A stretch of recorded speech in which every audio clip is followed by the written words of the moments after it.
Assalamualaikum warahmatullahi wabarakatuh. Kali ini akan membahas tentang fertilisasi dan kehamilan. Kelas 9 SMP IT Al-Anwar. Indikator materi yang harus dicapai yaitu mendeskripsikan proses fertilisasi dan kehamilan, menjelaskan proses perkembangan janin selama dalam kandungan, mendeskripsikan fungsi cairan ketuban bagi janin, menjelaskan gaya dorong dan gaya gesek yang terjadi pada proses melahirkan, menjelaskan berbagai macam penyakit pada sistem reproduksi manusia, dan menjelaskan upaya pencegahan penyakit pada sistem reproduksi. Proses pembuahan pada manusia. Proses pembuahan atau fertilisasi adalah bertemunya sel telur dengan sel sperma untuk bersatu sehingga membentuk zigot, lalu menjadi embrio sebagai cikal bakal janin. Fertilisasi disebut juga sebagai konsepsi dan inilah awal mula terjadinya kehamilan. Ini adalah gambarnya. Yang pertama ovulasi, yaitu keluarnya sel telur dari ovarium atau indung telur. Sel telur berpindah ke saluran tuba falopi. Kemudian meningkatnya hormon. Jika sel telur tidak dibuahi, akan mengalami proses peluruhan atau menstruasi. Jika ada satu saja sperma yang berhasil sampai di saluran tuba falopi dan menerobos masuk dalam sel telur, maka terjadilah proses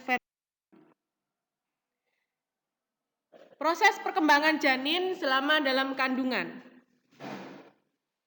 Ini gambarnya. Jadi yang pertama, yang A, selama pembuahan inti sel sperma melebur dengan inti sel telur, kemudian berkembang sampai sekitar 38 minggu setelah pembuahan. Kepala janin menjungkir ke bawah, janin siap dilahirkan.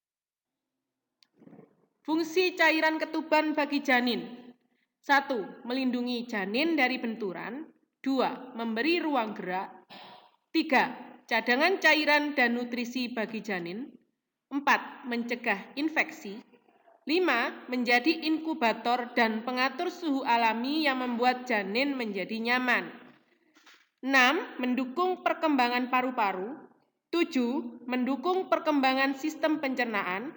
8. Mendukung perkembangan otot dan tulang. 9. Membantu proses kelahiran. Dan 10 sebagai pendeteksi kelainan.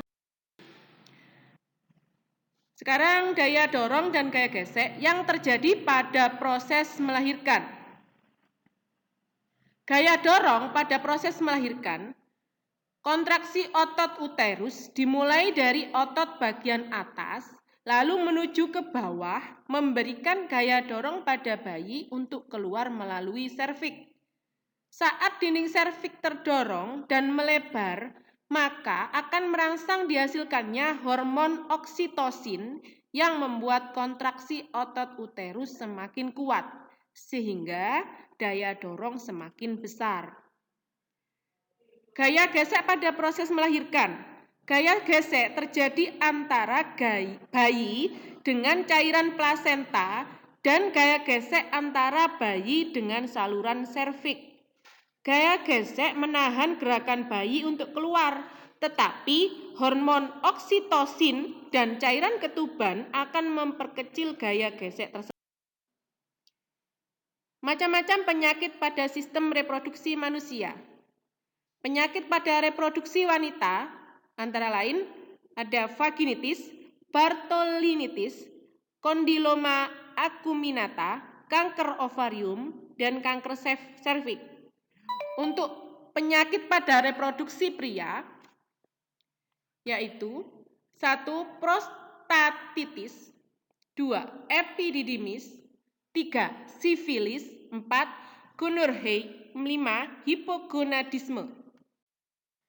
Vaginitis adalah peradangan atau infeksi pada vagina yang dapat menyebabkan keputihan, gatal, dan sakit. Penyebabnya karena ada perubahan keseimbangan dari bakteri di vagina atau infeksi. Jadi seperti ini gambarnya. Ini salah satu dari penyakit pada kelamin wanita. Kemudian kanker serviks. Kanker serviks atau kanker leher rahim merupakan penyakit kanker yang menyerang leher rahim pada organ reproduksi wanita dan disebabkan oleh human papilloma virus atau HPV. Ciri-ciri kanker serviks: pendarahan vagina yang tidak normal, mengalami keputihan yang tidak biasa, rasa nyeri saat berhubungan intim, frekuensi buang air kecil meningkat, pembengkakan di salah satu tungkai, kehilangan nafsu makan, mengalami sembelit, keluar urin atau feses dari vagina.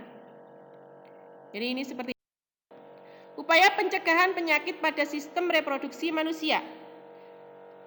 Yang pertama, berusaha untuk menjaga kebersihan organ reproduksi bagian luar dengan mencuci atau membilas sehabis buang air seni atau mengganti pembalut sesering mungkin bagi wanita saat menstruasi. Kemudian, menggunakan celana dalam yang bersih dan terbuat dari bahan katun dan tekstur lembut. Yang ketiga, tidak mendekati pergaulan bebas dan mengkonsumsi obat-obatan berbahaya. Yang keempat, aktivitas seimbang antara bekerja atau belajar dengan istirahat serta mengkonsumsi makanan dan minuman yang cukup nutrisinya. Yang kelima, ini yang sangat penting juga adalah olahraga. Nah, sekarang kuisnya. Kuisnya adalah apa yang harus kalian lakukan agar terhindar dari penyakit pada sistem reproduksi?